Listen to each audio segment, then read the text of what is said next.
함께 읽겠습니다.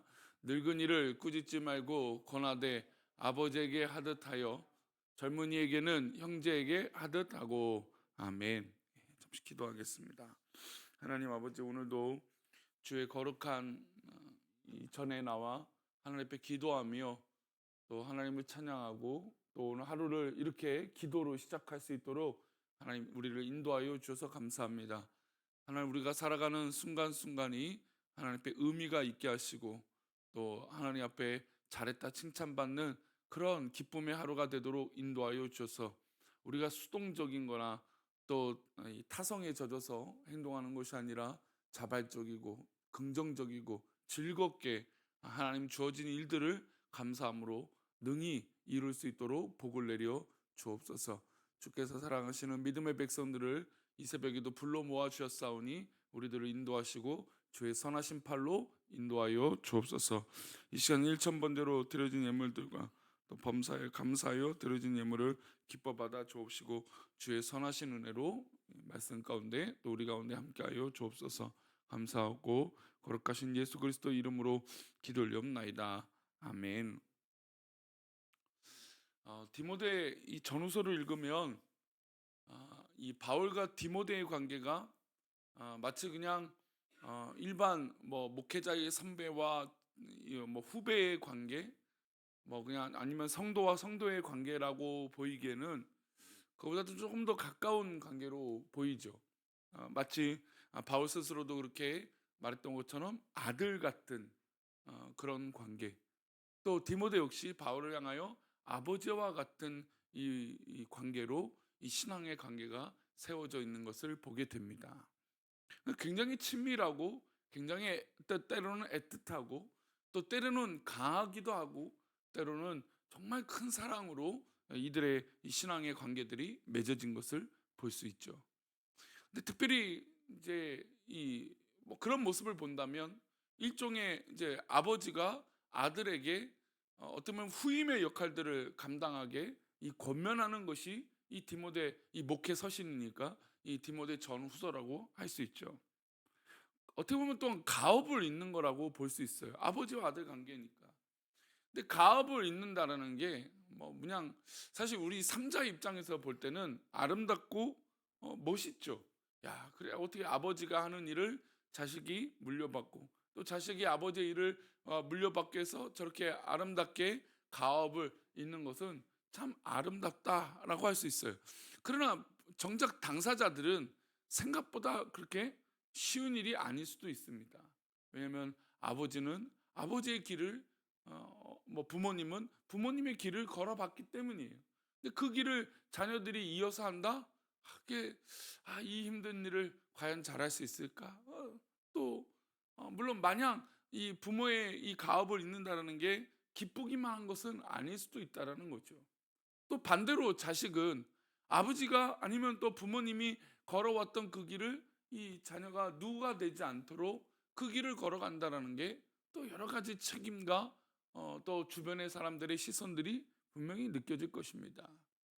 그런 모습으로 생각해 본다면 지금 바울과 디모데의 관계 가운데 이 목회를 이양하고 또 목회를 후임하는 이 모습 가운데 얼마나 이 여러 가지 이야기들과 또 서로에 대한 책임과 또 서로에 대한 이 사랑과 권면이 이 담겨져 있는 것이 바로 이 디모데 전후서라고 할 수 있는 것이죠.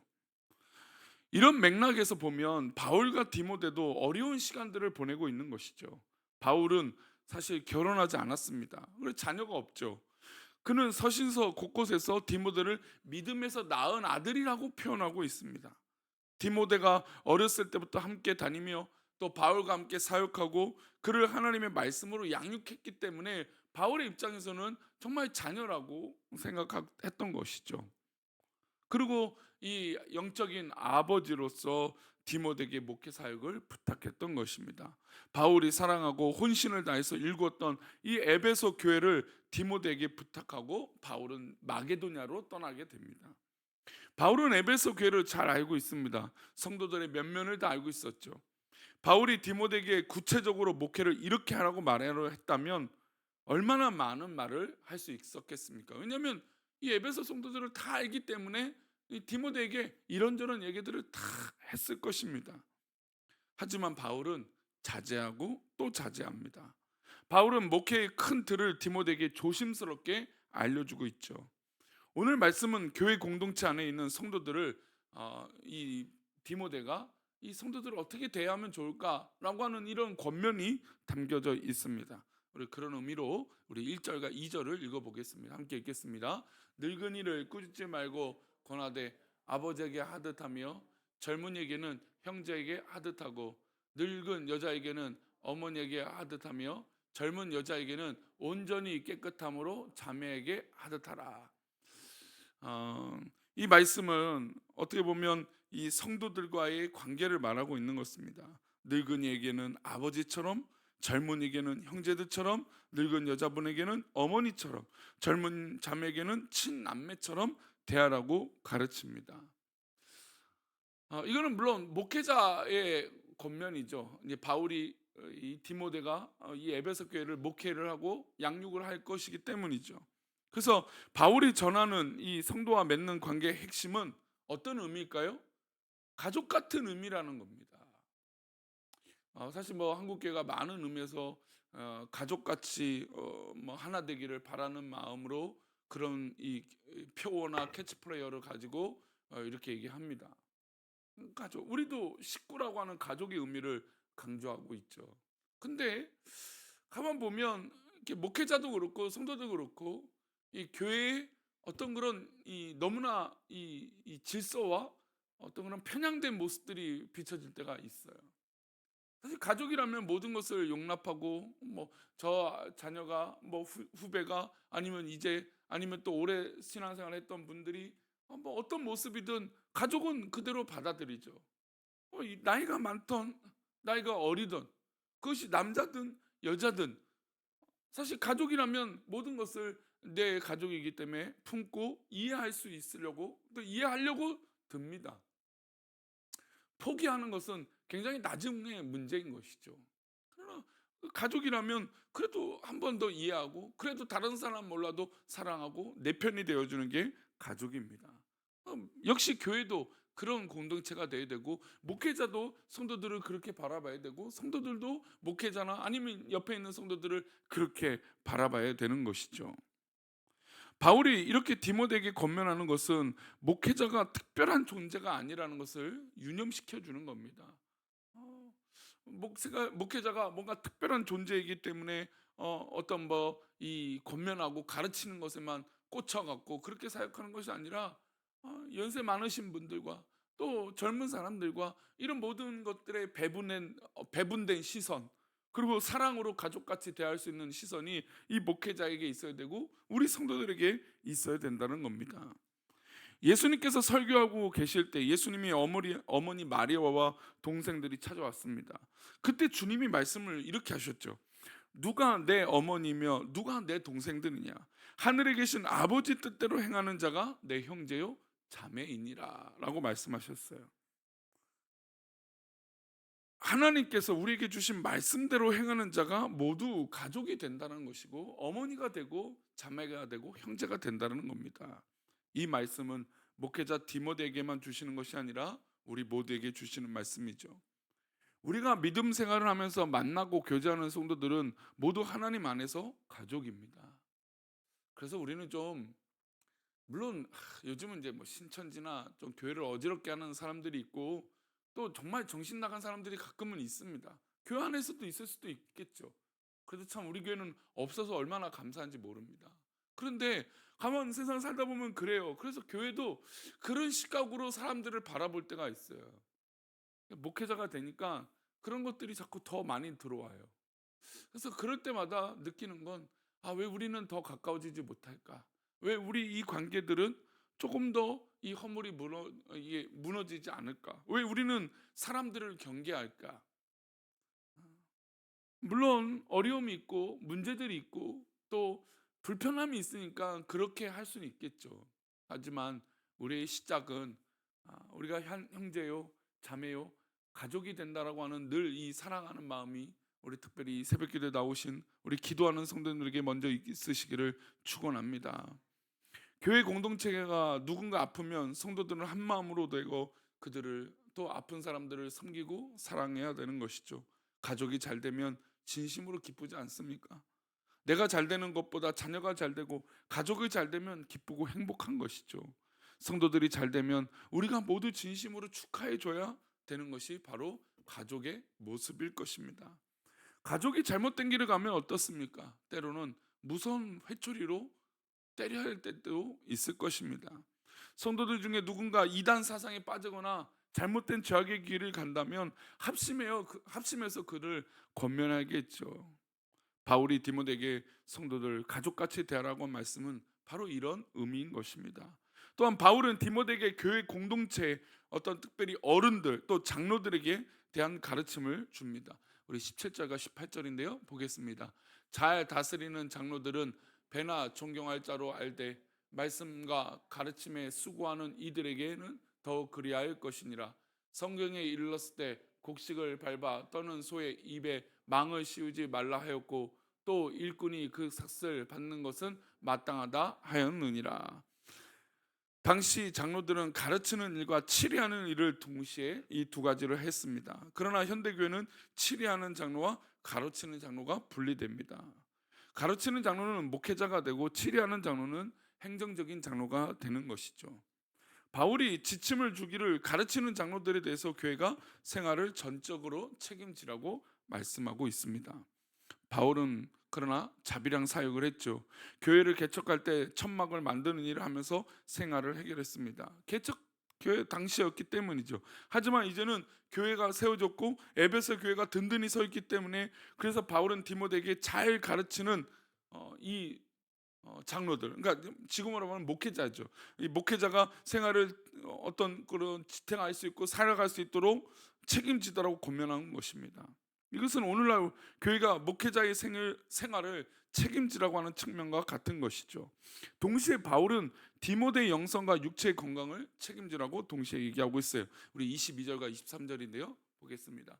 아무에게나 경솔히 안수하지 말고 다른 사람의 죄에 간섭하지 말며 내 자신을 지켜 정결하게 하라. 이제부터는 물만 마시지 말고 내 위장과 자주 나는 병을 위하여는 포도주를 조금씩 쓰라. 목회자 디모데는 정결해야 됩니다.